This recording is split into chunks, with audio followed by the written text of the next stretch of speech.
Hi everyone, my name is Didi Bhatnagar and welcome you all in this channel. तो आज के video में हम क्या सीखेंगे, आज हम करेंगे एनसीईआरटी की बुक से क्लास 6 की हिस्ट्री की ये बुक है villages towns and trade. This is chapter number 8। तो बहुत सारी बुक्स में हो सकता है कोई और चैप्टर नंबर पे दे रखा हो, दैट डिपेंड्स। तो चलो शुरू करते हैं अपने वीडियो को। Prabhakar at the black Smiths shop. Prabhakar एक बच्चा है और आज वो एक लोहार की दुकान पर है। Prabhakar set watching the Smith at the local shop. Prabhakar बैठ जाता है और देख रहा होता है भाई लोहार क्या कर रहा है। लोहार कौन होता है? लोहे का सामान बनाने वाला। तो लोकल शॉप है, लोकल मीन्स जैसे आसपास की कोई शॉप है और वहाँ जाके बच्चा बैठा हुआ है और देख रहा है भाई ये लोहार क्या कर रहा है। There was a small bench, वहाँ क्या पड़ी थी, एक छोटी सी बेंच पड़ी थी on which iron tools like x पड़े हुए हैं, मैंने कुल्हाड़ी पड़ी है, सिकल्स जिसे हम हसिया बोलते हैं वो जो है वहाँ पे पड़ी हुई है, रेडी फॉर सेल है। मतलब ये जो 2 औजार है ना, बेसिकली आप इनका नाम याद कर लो, एक तो एक्स है और एक सिकल है, ठीक है। तो ये पड़े हुए हैं और बेचने के लिए उन्होंने रख रखे हैं, ठीक है। लोहार की तो दुकान ही है तो बेचने के लिए रखे हुए हैं। A bright fire was burning, और एकदम से तेज़ जो है वो आग जल रही है। And 2 men were heating and beating metal rods into shape, और 2 लोग क्या कर रहे हैं, गर्म कर रहे हैं। और बीटिंग मीन्स पीट रहे हैं, ठक ठक ठक ठक। मेटल की रॉड को क्यों पीट रहे हैं? गर्म करके पीट रहे हैं जिससे कि वो एक शेप ले ले। It was very hot and noisy, अब ये बहुत ज़्यादा गर्म है, लोहा वहाँ गर्म हो रहा है तो ऑब्वियस सी बात है कि गर्मी बहुत ज़्यादा होगी। प्लस नॉइसी क्योंकि वो उसे पीट रहे हैं, ठीक है, उसे शेप दे रहे हैं, कोई चीज़ कोई औजार वो उससे बना रहे होंगे। तो बहुत ज़्यादा शोर मच रहा है वहाँ पे और बहुत ज़्यादा गर्मी भी है। And yet it was fascinating, लेकिन फिर भी ये बहुत फैसिनेटिंग है, ये बहुत मज़ेदार है to watch what was happening, कि भाई क्या हो रहा है ये सब देखना बड़ा मज़ेदार है। आयरन टूल्स एंड एग्रीकल्चर, अब लोहे के औजार और खेती, इसके बारे में हम पढ़ेंगे। We often take the use of iron for granted today. अब आजकल तो हम आयरन की चीज़ों को, है ना, बिल्कुल आयरन के यूज़ को इतना फॉर ग्रांटेड लेते हैं। हाँ मतलब है ही, क्या दिक्कत है, हम इसको कोई बहुत हाई फाई चीज़ नहीं समझते। अब आयरन की तो कार भी बन रही हैं, बट हमारे लिए वो एक नॉर्मल चीज़ हो गई। आयरन की आपके घर पे ग्रिल्स बनती है, नॉर्मल चीज़ है, हम उसे बहुत ग्रांटेड ले रहे हैं। Things made of iron and steel are a part of our daily lifes. अब आज के दौर में जो लोहे की चीज़ें हैं, जो स्टील की चीज़ें हैं, वो हमारी ज़िंदगी का एक हिस्सा बन चुकी हैं, ठीक है। और वो हमारे लिए कोई ऐसी बहुत बेहतरीन, कोई बहुत अलग सी चीज़ नहीं है। The use of iron begin in the subcontinent around 3000 years ago. लगभग 3000 साल पहले आयरन का यूज़ जो है वो स्टार्ट हो गया था हमारे सब subcontinent. Some of the largest collections of iron tools and weapons were found in the megalithic burials. अब बहुत ज़्यादा हम कह सकते हैं some of the largest collection, अगर हम बात करें बहुत बड़े कलेक्शन की, तो कुछ बहुत बड़े बड़े कलेक्शंस जो हमें आयरन के टूल्स यानी औजारों के मिले हैं, वेपन्स के मिले हैं, है ना, टूल्स के और वेपन्स के। टूल क्या होता है, जैसे आपका कोई पेचकस हो गया, दैट इज़ अ टूल। और वेपन क्या हो गया, हथियार, जिसको आप जैसे मान लो किसी को मारने के लिए आप यूज़ कर रहे हो, इस तरह के। तो वेपन्स जो होते हैं, टूल्स और वेपन्स जो होते हैं, वो मैग्नेटिक ब्यूरियल्स में, यानी कि महापाषाण काल जो एक टाइम पीरियड था, उसमें जो लोगों की कब्रें थी ना, ब्यूरियल्स, उसके अंदर मिले हैं, कब्र के अंदर मिले हैं, ठीक है, रखे गए होंगे। About which you read in chapter 4, जिसके बारे में आप लोग कब पढ़ोगे भाई आप पढ़ोगे इसके बारे में चैप्टर 4 में। अराउंड 2500 ईयर्स एगो, लगभग 2500 साल पहले, there is evidence for the growing use of iron tools. भैया 2500 साल पहले हमें ऐसे प्रमाण मिले, ऐसे एविडेंस मिले, ऐसे हम कह सकते हैं एविडेंस मिले मीन्स जैसे जैसे खून कर दे और वहाँ पर सबूत मिल जाए, right, evidence is equal to सबूत। तो ऐसे हमें एविडेंस मिले, सबूत मिले हैं कि भाई यूज़ जो था आयरन का वो बहुत ज़्यादा आयरन टूल्स का बढ़ गया था 2500 साल पहले। These included axes for clearing forest. अब इसके अंदर क्या चीज़ें आ जाती हैं, एक्स यानी कि कुल्हाड़ी। कुल्हाड़ी से क्या करता है आदमी, पेड़ काटता है ना, तो हमें कुल्हाड़ियाँ बहुत सारी मिली जिनका काम क्या था, पेड़ों को काटना, फॉरेस्ट को काटना। एंड आयरन प्लॉशेयर मिले। प्लॉशेयर क्या होते हैं, प्लॉशेयर होते हैं जो किसान होता है ना, आपने देखा होगा 2 बैल चल रहे हैं और एक हल जो है उनके साथ होता है, वो प्लॉशेयर में आयरन भी लगता है, ठीक है, उसको हलों के फॉल बोलते हैं हिंदी में। तो वो प्लॉशेयर में भी आयरन बहुत यूज़ होता था, तो किसान यूज़ करते थे ये फॉर इंक्रीजिंग एग्रीकल्चर प्रोडक्शन। और वो क्यों यूज़ करते थे, जिससे जो भी वो उगा रहे हैं वो ज़्यादा हो गए। Other steps to increase production, वो था इरिगेशन। अब पहले टाइम में एक काम तो इन्होंने ये किया कि प्लॉशेयर का यूज़ किया। ठीक है। और दूसरा क्या हुआ था, इरिगेशन का जो है वो भी इंक्रीज की गई। इरिगेशन मतलब होता है सिंचाई करना, यानी कि पेड़ों में पानी लगाना। The kings and kingdoms you have been reading about could not have existed without the support of flourishing villages.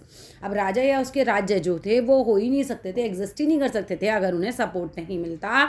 ऐसे फलते फूलते गाँव का, भाई गाँव में अगर लोग समृद्ध होंगे, गांव में अगर अच्छे से अनाज उग रहा होगा, तभी तो राजा खाएगा, तभी तो राजा की प्रजा खाएगी। उसके बिना तो अगर वो नहीं है, मतलब गांव जो है समृद्ध नहीं है, तो फिर तो ना राजा रहेगा ना राज्य रहेगा। ठीक है, जैसे गांव इज इक्वल टू भोजन हो गया, और भोजन नहीं है तो फिर क्या नहीं है, फिर तो कुछ भी नहीं है, वही वाली बात हो गई। While new tools and the system of transplantation increased production. अब नए नए औजार आने लगे। ठीक है, उसके अलावा क्या हुआ, ट्रांसप्लांटेशन क्या होता है, जैसे एक आपने एक जगह बहुत सारे प्लांट उगा लिए, अब उसके बाद जो छोटे छोटे ही हों उसको उखाड़ा वहाँ से और दूसरी जगह लगा दिया, दूर दूर दूर दूर लगा दिया। इस तरह चावल भी उगाया जाता है। ठीक है, अब इस सब विधि से क्या हुआ, प्रोडक्शन काफ़ी बढ़ गया। Irrigation was also used. अब इरिगेशन यानी कि सिंचाई, उसका भी काफ़ी यूज़ होने लग गया। बड़े लेवल पर सिंचाई होने लग गई, यानी पेड़ों को पानी दिया जाने लगा खेतों में, फसलों पर। Irrigation work were done, irrigation के जो काम थे वो किए गए थे built during the time. Included canals, मतलब नहरें बनाई गई, कुएँ बनाए गए, टैंक्स बनाए गए, आर्टिफिशियल झीलें भी बनाई गई। तो ये सारा काम भी किया गया। Here is a set of captions, यहाँ पर कुछ आपको सेट ऑफ कैप्शंस दे रखे, तीनों चीज़ें देख लो अच्छे से। Choose the right one for each of the picture, सही पिक्चर किसकी कौन सी है वो आपको चूज़ करना है। सिकल दे रखा है, टोंग दे रखा है, एक्स दे रखा है, पहचान लो सिकल कौन सा है, टोंग कौन सा है, एक्स कौन सा है इसमें से। ठीक है, अब ये 5 ऑब्जेक्ट आपको बताने हैं आयरन या स्टील के, जो आप एवरीडे में यूज़ करते हो। चलो आके आते हैं। If you look at the chart you will find that some of the stages in the construction of irrigation works are mention. अब आप अगर यहाँ पे नीचे चार्ट देखते हो ना, तो तुम देखोगे कि कुछ जो स्टेजेस दिखा रखी हैं कंस्ट्रक्शन की, जहाँ इरिगेशन किया गया, ये वर्क किया गया, और वो सब मेंशन कर रखे हैं। ये चार्ट को अभी पूरा करते हैं। चलो, फिल इन द रेस्ट, और जो चार्ट में जगह जगह नहीं दे रखा है उसको आपको फिल करना है। तो चलो ऐसे करते हैं। Kings need money for आर्मीज, places, palaces and forts. तो राजा को ज़रूरत थी पैसे की आर्मी के लिए अपने, और फोर्ट्स बनवाने के लिए। ठीक है, तो राजा को पैसा कहाँ से मिलेगा, तो उसने क्या किया, they demanded taxes from the farmers. उसने फार्मर्स से कहा कि भाई तुम मुझे टैक्स दो, क्योंकि मुझे पैसे की ज़रूरत है। किस लिए ज़रूरत है, क्योंकि मैं किले बनवा रहा हूँ, मुझे आर्मी रखनी है, मुझे फोर्ट्स बनवाने हैं ना, पैलेस मेरा महल बन रहा है, इन सब चीज़ों के लिए पैसा चाहिए। पैसा चाहिए तो उसने टैक्स मांगा फार्मर से। अब तीसरे पॉइंट में आप भरो, farmers have to increase production to pay tax. ठीक है, तो फार्मर को क्या करना पड़ेगा, ये वाला पॉइंट आप यहाँ पर भर दो तीसरे फॉर्म में, कि फार्मर को इंक्रीज करना पड़ेगा अपना प्रोडक्शन अगर उसको टैक्स देना है तो, वरना तो उसी का काम चल सकता है खाली। तो this is possible with irrigation. ये तब पॉसिबल था जब इरिगेशन हो, पूरे पूरे खेत की सिंचाई हो, पूरे खेत में पानी जाए। तो 5वें पॉइंट में लिखोगे कि किंग ने फिर क्या किया, प्रोवाइड करी money and plan irrigation work. तो राजा ने कहा ठीक है, तो मुझे टैक्स दे दोगे तो मैं तुम्हारा इरिगेशन का काम करवा देता हूँ। तो राजा ने लोगों को मनी प्रोवाइड करना शुरू किया, और इरिगेशन यानी सिंचाई के काम में उनको मदद करना शुरू किया। इसके बाद 6th पॉइंट में तुमने लिखना कि labour is provided by the people. अब लेबर मतलब मजदूर जो थे, वो जो सिंचाई के काम में लगे हुए थे, वो कौन थे, वो तो आम जनता ही थी। ठीक है, तो लोगों ने कहा ठीक है, लेबर हम प्रोवाइड कर लेंगे, तो मतलब मजदूरी हम लोग मिलकर कर लेंगे। प्रोडक्शन फिर धीरे धीरे इंक्रीज होने लग गया, समझ गए। So does revenue. तो जब प्रोडक्शन इंक्रीज हुआ, किसानों पे पैसा आएगा, तो सीधी सी बात है वो राजा को टैक्स दे देंगे। तो उन्होंने राजा को टैक्स भी दे दिया। अब इससे 9th पॉइंट में हम लिखेंगे कि फार्मर्स ऑल्सो बेनिफिट। यहाँ पर देखो ये दे रखा है ना, ये वाला पॉइंट आप लिखोगे कि फार्मर्स भी इससे बेनिफिटेड हुए थे, बिकॉज क्रॉप प्रोडक्शन जो था वो मोर सर्टेन हो गया था। अब अच्छे से सिंचाई हो रही थी, तो हमें ये था किसानों को कि हाँ भाई हमारी फसल अच्छे से उग जाएगी। Who lived in the villages, गाँव में रहता कौन था, तो there were at least 3 different kinds of people. गाँव में लगभग 3 प्रकार के लोग रहा करते थे, living in most of the villages में, in the southern and northern parts में सब कॉन्टिनेंट के। सब कॉन्टिनेंट मतलब हमारा जो पूरा इंडिया सब मिला लो, नेपाल, पाकिस्तान, अफगानिस्तान, ये सारा मिला के एक सब कॉन्टिनेंट था। तो इसके जो नॉर्थ साइड में ना, और इसके जो साउथ साइड में ना, कौन कौन से लोग रहते थे, 3 तरीके के अलग अलग लोग रहते थे। तीनों इंपॉर्टेंट है, बहुत बहुत बहुत ज़्यादा इंपॉर्टेंट है, अच्छे से पढ़ लो इन्हें। इन तमिल रीजन, तमिल जो रीजन है जहाँ पर जगह है तमिल, वहाँ पर कौन रहते थे, लार्ज लैंड ऑनर्स, जिन्हें हम क्या बोलते थे, ध्यान से वर्ड सुन लो, वेल्लालार बोलते थे। ठीक है, स्पेलिंग याद कर लेना, पूछा भी जा सकता है छोटे छोटे उसमें कि वेल्लालार कौन थे। लार्ज लैंड ऑनर्स थे ये, और ये किस साइड रहते थे, तमिल साइड में रहते थे। ऑर्डिनरी प्लॉमैन जो होता था, जो एक साधारण सा प्लॉमैन कौन हो गया? जो हल चलाए, जो हल वाला आदमी होता है उसको बोला जाता है। तो वो कौन था, इसको भी ध्यान से समझो, वो था उड़वार। उड़वार हिंदी बुक से मैंने आपको कॉपी करके बता रही हूँ ये, उड़वार। एंड लैंडलेस लेबरर्स भी होते थे, माने ऐसी लेबर जिसके पास अपनी लैंड नहीं है। और कौन हुआ करते थे, और कौन रहा करते थे? इंक्लूडिंग स्लेव्स, यानी कि दास भी हुआ करते थे। वर नोन एज, अब इन लोगों को क्या बोलते थे? लैंडलेस लेबरर्स और इंक्लूडिंग स्लेव्स, इन लोगों को क्या कहा जाता था? इन लोगों को कहा जाता था कडेसियार अदिमई। कडेसियार और अदिमई, कडेसियार और अदिमई। चलो आगे आते हैं। In the northern part of the country, country के नॉर्थ वाले पार्ट में यानी ऊपर वाले पार्ट में, the village headman was known as gram bhojak. जो गांव का हेडमैन होता था, जो मुखिया होता था हम कह सकते हैं, उसको बोला जाता था ग्राम भोजक। Usually man from the same family held the position for generations. ऐसा होता था, पिताजी अगर ग्राम भोजक है ना, तो फिर उनका बेटा भी ग्राम भोजक, फिर उसका बेटा भी ग्राम भोजक, फिर उसका बेटा भी ग्राम भोजक। तो इन अदर वर्ड्स अगर दूसरे शब्दों में बताऊं तुम्हें, तो द पोस्ट वॉज हेरिडेटरी, मतलब पिता से बेटे को ट्रांसफर होने वाली पोस्ट थी ये। The gram bhojaka was often the largest land owner, और जो ग्राम भोजका था ना, ये सबसे बड़ा लैंड ऑनर होता था, जमींदार, ज़मीन का मालिक हुआ करता था। जनरली ही हैड स्लेव्स, अब इतना ज़्यादा अमीर था, लार्ज लैंड ऑनर था, तो उसके पास दास भी होंगे। एंड हायर करता था वो वर्कर्स को, किस लिए? टू कल्टिवेट द लैंड, की लैंड पर खेती करें।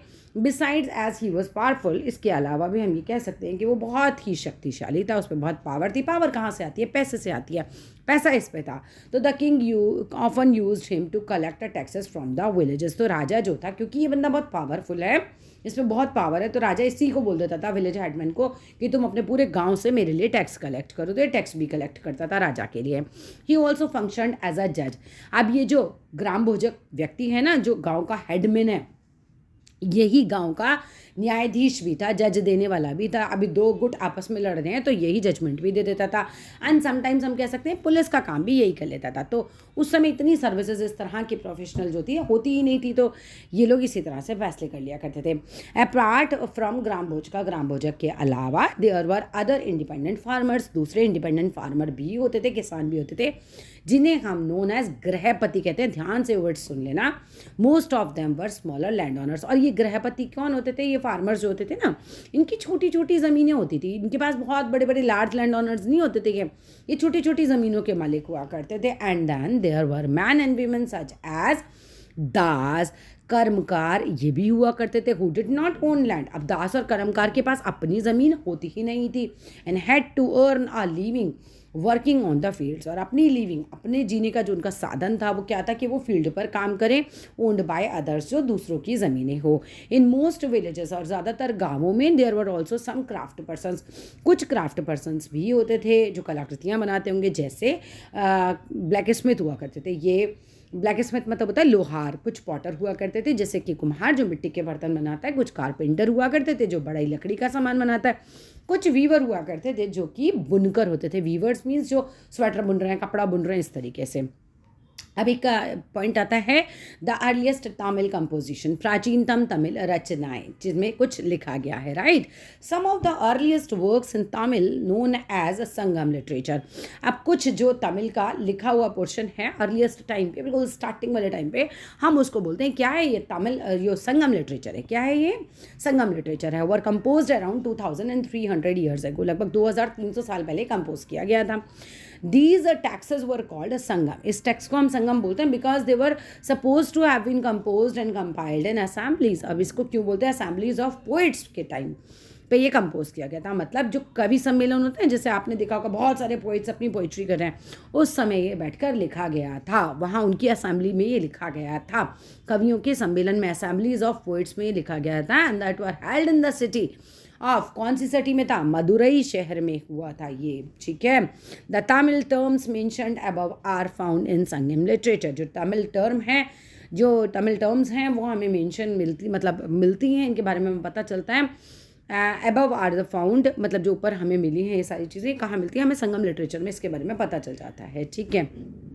आगे आओ जो कॉइन्स के बारे में, फाइंडिंग आउट अबाउट सिटीज़, चलो कुछ सिटीज़ के बारे में पता करते हैं, स्टोरीज़ के बारे में पता करते हैं, ट्रैवलर्स यात्रा विवरण जो देते थे उनके बारे में पता करते हैं, स्कल्पचर्स यानी कि मूर्तियों के बारे में, एंड आर्कोलॉजी के बारे में पता करते हैं। ठीक है, बहुत सारी चीज़ें और भी कुछ दे रखी हैं। अच्छा, जो बुक मेरे पास है उसमें अभी बहुत सारे पॉइंट और दे रखे थे। ठीक है, इसमें यहाँ पर ये नहीं दे रखे हैं, तो those who are having that book ना वो थोड़ा सा सुन लो, कुछ पॉइंट इस बुक में छोड़ रखे हैं जो बुक मैंने अभी आपके सामने खोल रखे हैं, लेकिन एक बुक मेरे सामने खुली हुई भी है, उसमें वो पॉइंट है, उसको सुन लो, जिनके पास होगी वो समझ जाएंगे आराम से। You may have heard of Jatakas, तुमने जातकों के बारे में सुना होगा। दीज वर स्टोरीज, जातक क्या होते थे, स्टोरीज होती थी दैट वर प्रोबेबली कंपोज होती थी बाय ऑर्डिनरी पीपल के, तो जातक वो कहानियाँ होती थी जो साधारण आदमी सुनाया करते थे, एंड देन रिटन डाउन, फिर वो लिख दी जाती थी एंड प्रिजर्व कर दी जाती थी बुद्धिस्ट मॉन्क के द्वारा। Here is a part of जातक स्टोरी, यहाँ पर आपको जातक स्टोरी के बारे में बता रखा है, देख लेते हैं, आगे तो नहीं दे रखा है इसके बारे में कुछ, नहीं यहाँ इस वाली बुक में नहीं दे रखा है, तो मैं तुम्हें ऐसे ही बता देती हूँ।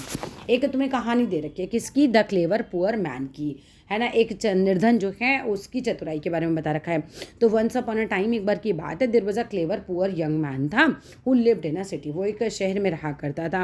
His only resource was a dead rat, उसके पास क्या ही था, केवल एक ही चीज़ थी, उसके पास एक मरा हुआ चूहा था। तो he started off by selling it for a coin, उसने क्या किया, एक कॉइन में ही उसे बेच दिया, किसे बेच दिया, टू अ होटल, एक होटल में बेच दिया, फॉर देयर कैट, बस उसने कहा कि तुम अपनी बिल्ली के लिए मेरा जुआ खरीद लो, तो उसने बेच दिया। देन वन डे, एक दिन क्या होता है, देयर वाज अ स्टॉर्म, एक आंधी आती है, the Kings garden was littered with branches and leaves, तो राजा का जो गार्डन है वो भर जाता है, किससे भर जाता है, वो ब्रांचेस से भर जाता है, जो शाखाएं होती हैं पेड़ की, और पत्तियों से भर जाता है। And the gardener was at a loss as to how to clear the mess, अब बड़ा परेशान है गार्डनर हमारा कि भैया मैं किस तरीके से इस गंदगी को साफ करूँ। सो यंग मैन ऑफर करता है कि ठीक है टू क्लीन द गार्डन, कि मैं गार्डन को क्लीन कर दूंगा if he could keep the wood and leaves, उसने कहा कि ये लकड़ी और जो पत्तियां हैं ना, या जो सफाई करके होंगी वो मैं रख लूँगा। तो gardener agreed at once, gardener तो कहता है बढ़िया है, अपना क्या दिक्कत है, तुम रख लेना। तो young man rounded up all the children, young man जाता है जितने बच्चे आसपास होते हैं सबको कलेक्ट कर लेता है, who were playing with an offer of sweets for every stick and leave that they could collect. तो सब ने उस बच्चों से इसने कहा कि तुम सब बच्चों को मैं टॉफ़ी दूंगा, तुम एक एक स्टिक जो है सब उठा लो, लीफ उठा लो, और जो जो जितनी जितनी स्टिक उठा के लाएगा उसके हिसाब से उसको टॉफ़ियाँ मिल जाएंगी, सब बच्चे खुश। In no time every scrap had been neatly piled near the entrance, और सब ने क्या किया, फटाफट से उठाया और पूरा ढेर लगा दिया एंट्रेंस के बगल में। ठीक है, अब वहाँ पर उसने क्या किया, सारा लकड़ी और सब घास पत्तियाँ वगैरह सब रखी हुई हैं, ये सब बच्चों ने कलेक्ट कर दिया। Just then the king's potter was on the lookout as a fuel, तभी तुरंत क्या होता है, उसी समय राजा का जो कुम्हार होता है, मिट्टी के बर्तन बनाने वाला होता है, वो आता है, वहाँ पे घूम रहा होता है, उसको लकड़ी चाहिए होती है जलाने के लिए, फ्यूल के लिए, अपना बर्तन बेक करने के लिए, तो वो इससे ये सब कुछ खरीद लेता है। So he took the whole lot and pay कर देता है उस यंग मैन को पैसा। अब our young man now thought of another plan, अब यंग मैन को दूसरा प्लान सूझता है। He carried a jar full of water to the city gate, वो सिटी गेट पे जाता है और खूब बड़े बर्तन में पानी इकट्ठा कर लेता है पीने का, और ऑफर करता है कम से कम 500 ग्रास कटर्स को वो पानी। दे वर प्लीज्ड एंड सेड, अब वो बड़े खुश हो जाते हैं और कहते हैं you have done us a good turn, आपने हमारे लिए बड़ा अच्छा काम किया। Tell us what can we do for you, अब ये बताइए कि हम आपके लिए क्या कर सकते हैं। ही रिप्लाइड, वो जवाब देता है कि I will let you know, मैं तुम्हें बताऊंगा when I need it your help, जब मुझे तुम्हारी मदद की ज़रूरत होगी तब मैं तुम्हें बता दूंगा। He then made friends with a trader, वो ट्रेडर को फ्रेंड बना लेता है। One day the trader told him, एक दिन उसको ट्रेडर बोलता है टुमारो अ हॉर्स डीलर, एक मतलब उनका व्यापारी दोस्त बन जाता है इस लड़के का। तो वो उसको बताता है कि क्या हो रहा है, कल को एक हॉर्स डीलर आ रहा है टाउन में, उसके पास 500 घोड़े हैं। हियरिंग दिस, ये सुनने के बाद our young man went back to the grass cutter, वो जो जितना घास काटने वाले उसके मित्र बने थे वो सबके पास जाता है और कहता है please give me a bundle of grass, तुम लोग मुझे घास का एक बंडल दे दो, ईच जो भी हर एक बंदा है मुझे एक एक दे दो, and don't sell your grass till mine is sold, तब तक बस तुम अपनी मत बेचना जब तक मेरी ना बिक जाए। दे एग्रीड, वो लोग एग्री हो जाते हैं and give him 500 bundles of grass. वो उसको 5,000 बंडल देते हैं घास के। When the horse dealer could not buy grass anywhere else, जब हॉर्स डीलर को कहीं से घास नहीं मिलती तो he purchase the young man's grass for 1,000 coin, वो 1,000 कॉइन में उनका घास खरीद लेता है।